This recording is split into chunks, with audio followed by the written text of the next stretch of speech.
राधे गोविंदा भजो राधे राधे गोविंदा राधे राधे गोविंदा राधे गोविंदा राधे गोविंदा राधे गोविंदा राधे गोविंदा भजो राधे राधे गोविंदा राधे गोविंदा राधे गोविंदा राधे गोविंदा राधे गोविंदा राधे गोविंदा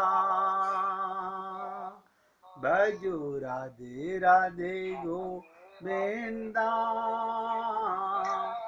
राधे राधे गोविंदा।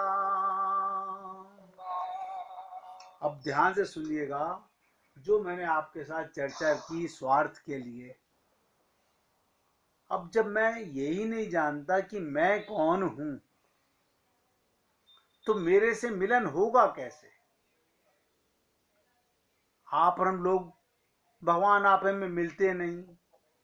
भगवान कहते हैं मैं तो मिला ही हुआ हूं, तुम्हें स्वयं का पता नहीं, इसलिए मैं तुम्हें नजर आता नहीं।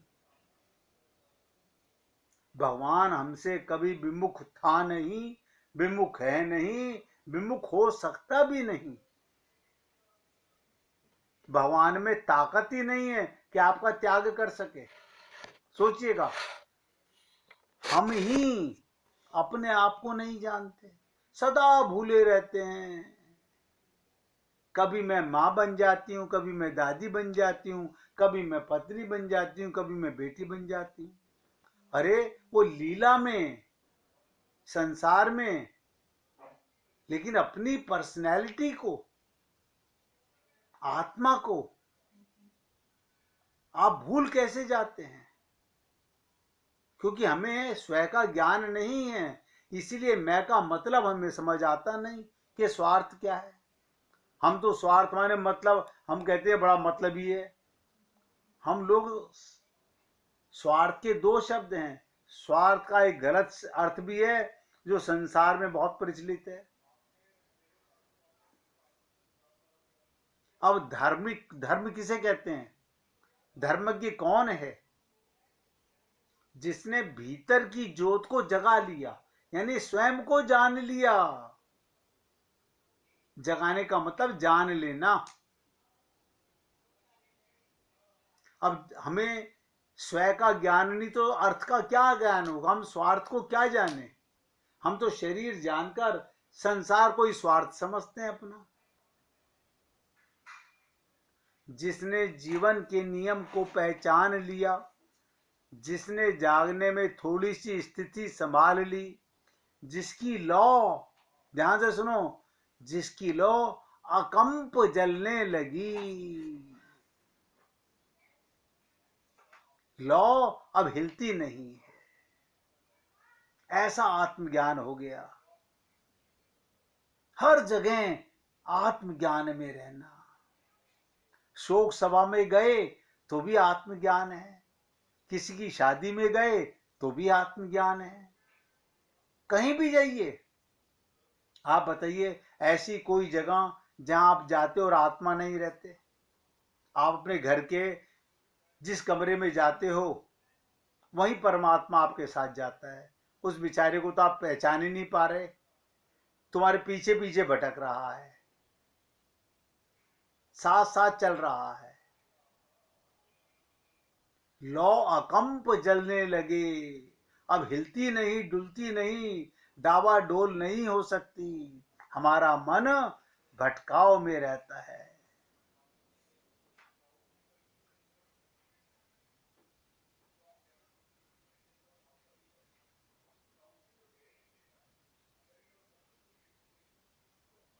आप ध्यान से सुनिएगा, आदमी अतियों में डोलता है, अतीतियों में घुमाता रहता है।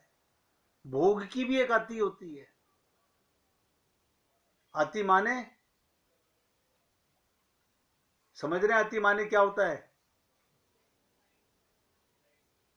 कोई पूछता भी नहीं है, मैंने पूछा आपसे अति माने क्या? किसी चीज में है। हाँ, अब सोचिएगा, हम अति में धन पाना चाहते हैं तो अति, खाना चाहते हैं तो अति, हर चीज में अति।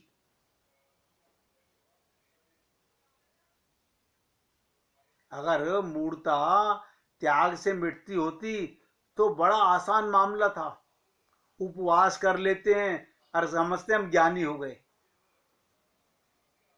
अब बताइए मूढ़ता का क्या संबंध है उपवास से? मूढ़ता ऐसे नहीं टूटती उपवास करने से।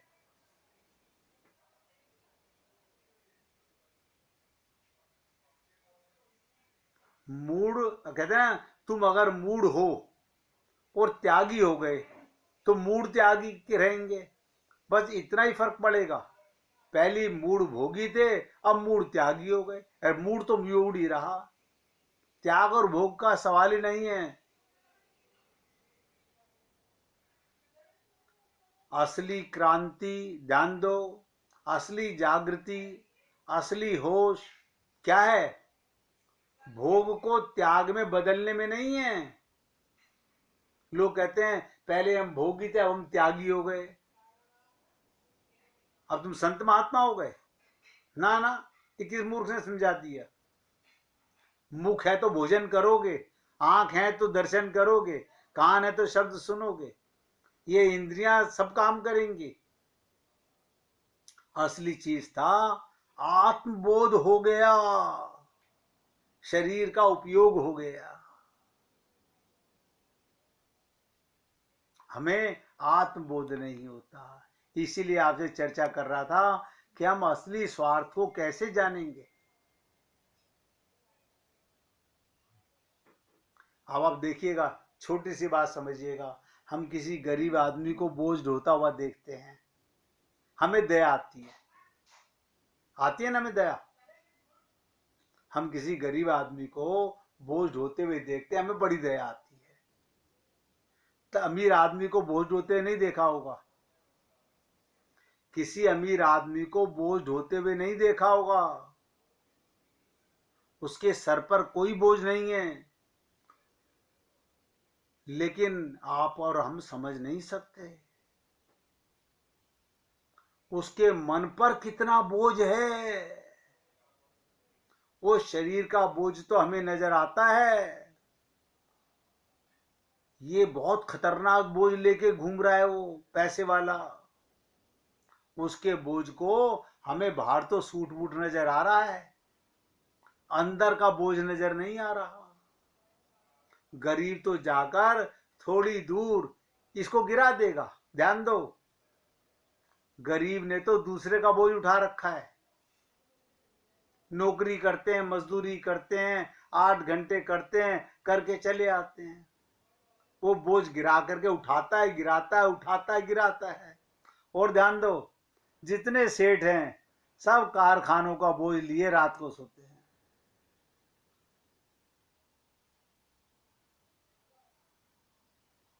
ये अमीर इसको कहीं नहीं गिरा सकता। अमीर नहीं कह सकता ये मेरा काम नहीं है। गरीब को तो पता है आज यहां मजदूरी नहीं मिलेगी तो कहीं और मिल जाएगी, वहां नहीं मिलेगी तो कहीं और मिल जाएगी। भाई उसे तो बोझा उठाना है और गिराना है। असली बोझ ढोने वाला कौन है? सोचिएगा। और आप हम लोग गरीब पर दया करते हैं। बड़ा गरीब है बेचारा, सारा दिन बोझ उठाता है। अब आप सोचिएगा, लगाइएगा, बुद्धि का सदुपयोग कीजिएगा। आप कहेंगे हाँ ये बात तो हमने कभी सोची नहीं। सोचोगे कैसे? सोचोगे कैसे? क्योंकि हम सब लोग अमीरी तो बनना चाहते हैं, परमात्मा के प्रेम का अमीर कोई नहीं बनना चाहता। परमात्मा से भी संसार की अमीरी, सुख की अमीरी चाहते हैं।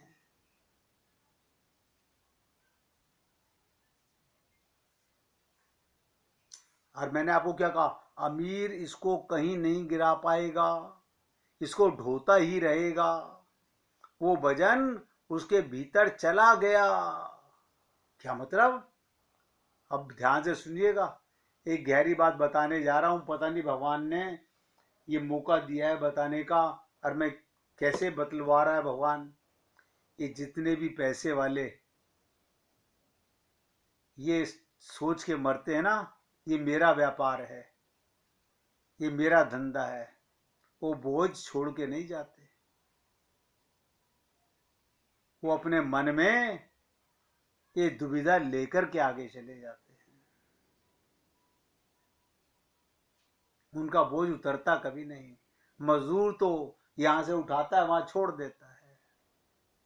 अज्ञानी ढोता ही रहता है।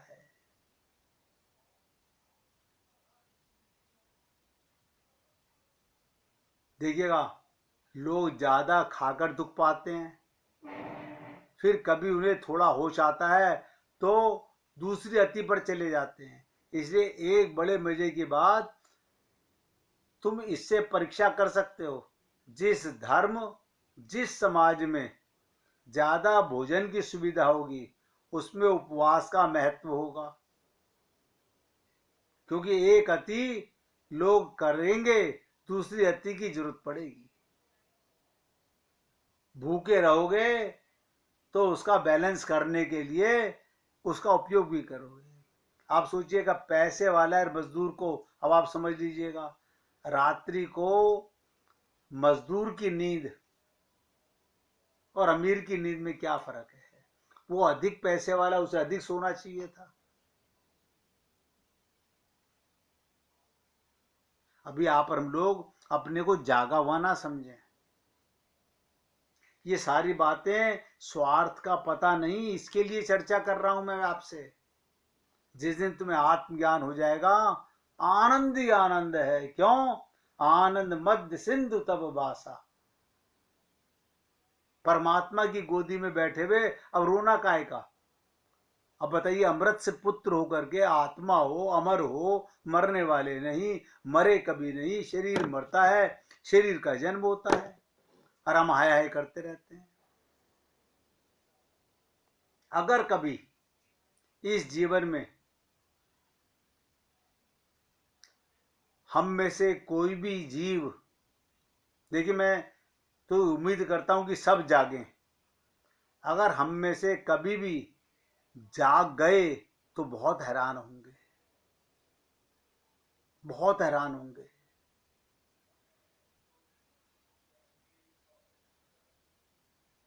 क्या मतलब हैरान होंगे? सोचेंगे, हाय राम,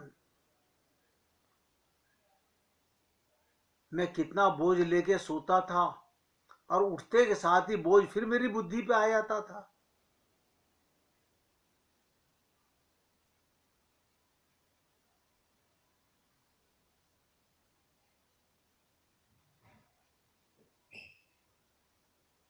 इसलिए बुद्ध कहते हैं, ये भी तुम्हें समझ में आ जाए कि मैं ही जिम्मेवार हूं।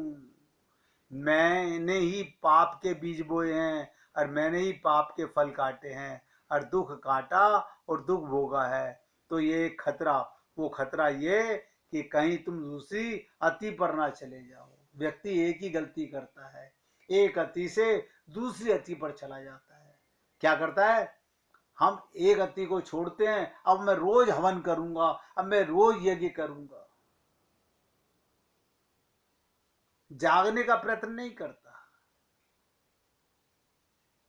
जब तक भोगी थे, पाप के बीज बोते थे, अब त्यागी बन करके त्याग के बीज बोलोगे।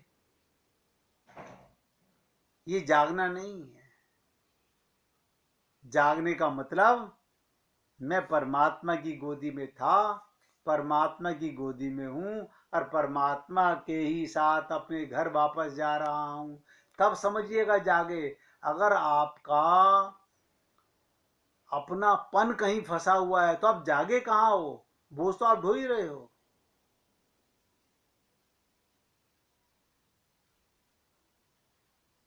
हमने कभी सोचा नहीं, हम उन्हीं बोझों को जो मजदूर उठा के एक जगह से दूसरी जगह डाल के चला आता है, जितने पैसे वाले हैं वो सारा बोझ अपने साथ बुद्धि में लेकर के आते हैं। धार्मिक व्यक्ति का जन्म कब होता है? जब तुम स्वीकार करते हो कि मैं जिम्मेवार था।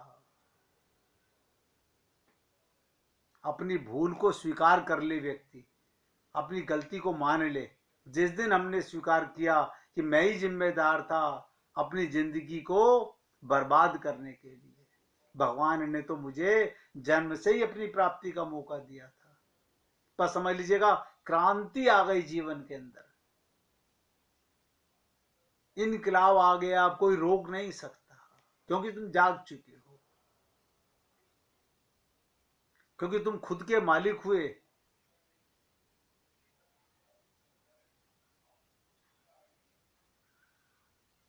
अतीत को बदलने का सवाल नहीं, भविष्य बदला जा सकता नहीं।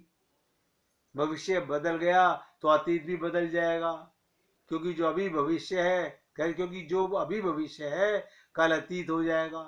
वर्तमान बदला जा सकता है। अपने आज को, प्रीतम को, भगवान को अनुभव आज में जाग जाओ। अब तो कम से कम प्रेम के बीज बो, अब नफरत के और जहर के बीज संसार में मत बो। संसार में जहां कहीं भी तुम अपनापन छोड़ जाओगे, सब नफरत के बीज होंगे एक दिन। और ये बोझ यहाँ से लेके जाओगे, छोड़ के कुछ नहीं जाओगे। लोग कहेंगे क्या लेके गया वो तो खाली हाथ चला गया, आपको पता नहीं चला। अब देख लीजिएगा, एक छोटा सा एग्जाम्पल बताया कि व्यापारी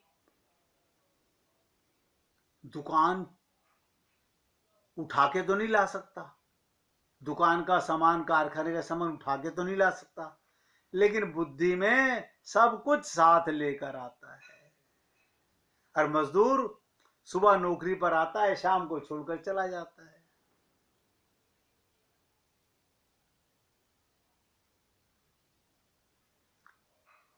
अब आज की आखिरी बात, बहुत ध्यान से एकाग्रता से सुनने का प्रयत्न कीजिएगा। किसी भी मार्ग में चलो, वैराग्य ही सबसे बढ़कर मालूम देता है। विगत राग, किसी भी चीज में अपनापन करते चलोगे, फंसते चलोगे। आप सोचो, हमने जीवन में अभी तक इस उम्र में देख लो कितने मकान बदल चुके हो।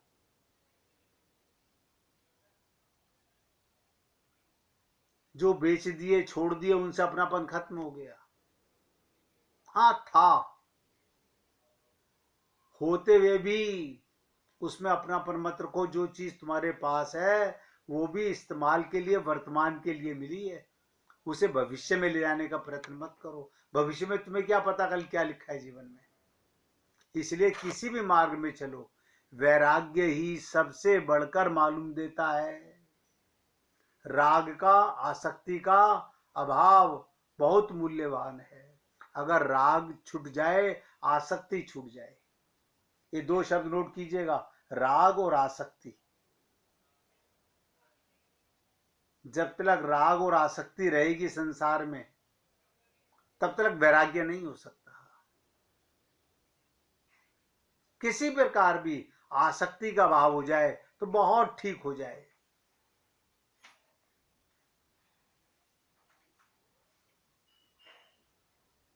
जहां जो इच्छा करे उसे करो, वैराग्य मिलता है।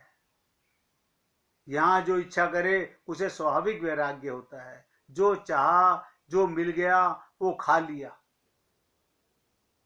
लेकिन आप और हम लोग ऐसे फंस गए हैं, लकीर के फकीर हो चुके हैं। हम रिश्तों में भी वही। आप सोचिएगा, जब तुम नहीं रहोगे तो किसकी शादियां नहीं होंगी, किसके यहाँ बच्चे नहीं होंगे, किसके यहाँ उत्सव नहीं होंगे। सबके ऐसे ही संसार चल रहा है। जहां हो वहीं आनंद महसूस करो। इन सब पदार्थों का तत्व समझकर, यानी विवेक पूर्वक वैराग्य होना चाहिए। सबके बीच में रहता हूं और मेरा कोई नहीं है, ये वैराग्य है। सब कुछ है मेरे पास, लेकिन मेरा अपना कुछ भी नहीं है, ये वैराग्य है। इस शरीर में रहता हूं, इस शरीर से भी राग ना हो, ये विगत राग है। तभी तो आत्मज्ञान होगा, तभी तो आपको सही स्वार्थ का पता चलेगा। मैं का अर्थ क्या है?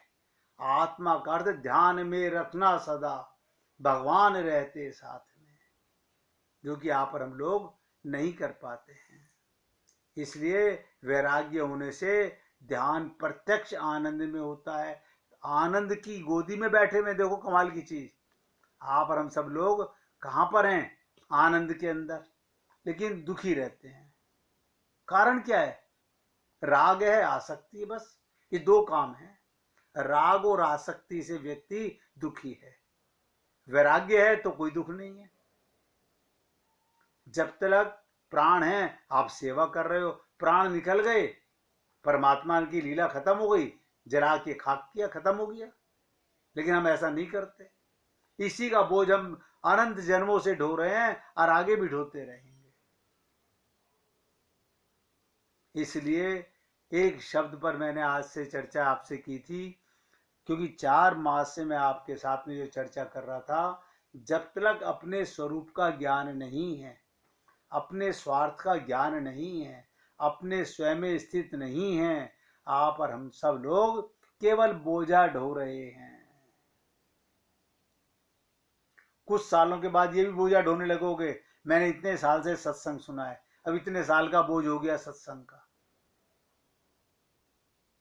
परमात्मा के साथ एक थे, परमात्मा के साथ एक हो और परमात्मा के साथ एकाकार महसूस करो। जैसे राधा रानी ने कहा कि मैं तो तुम्हारे में मिलने को देखना चाहती हूँ, इसलिए मैंने कहा इतनी अच्छी मूर्ति नहीं है कि फिर तुम तोड़ के एकाकार करो।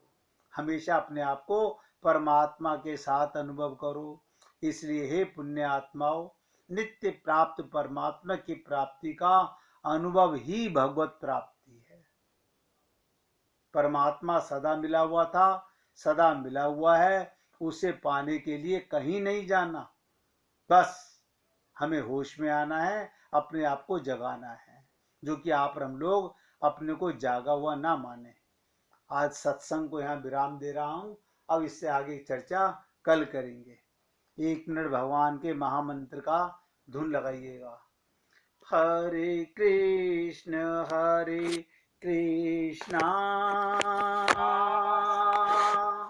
कृष्णा हरे हरे, हरे राम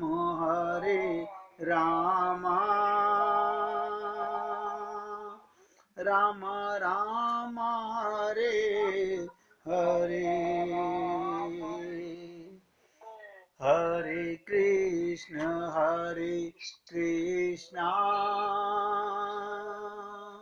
कृष्णा कृष्णा हरे हरे, हरे राम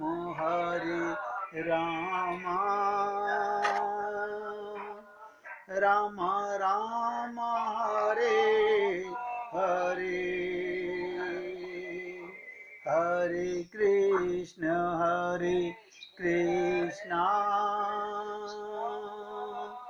कृष्णा कृष्णा हरे हरे,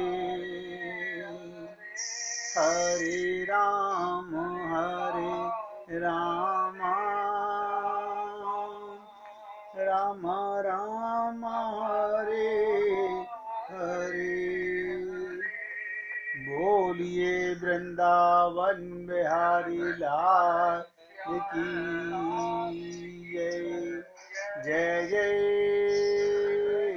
श्री राधे, जय जय श्री राधे। बोलिए लाल जी का मंगल हो, सभी पुण्य आत्माओं का मंगल हो, सबको राधे राधे भैया, सबको राधे राधे।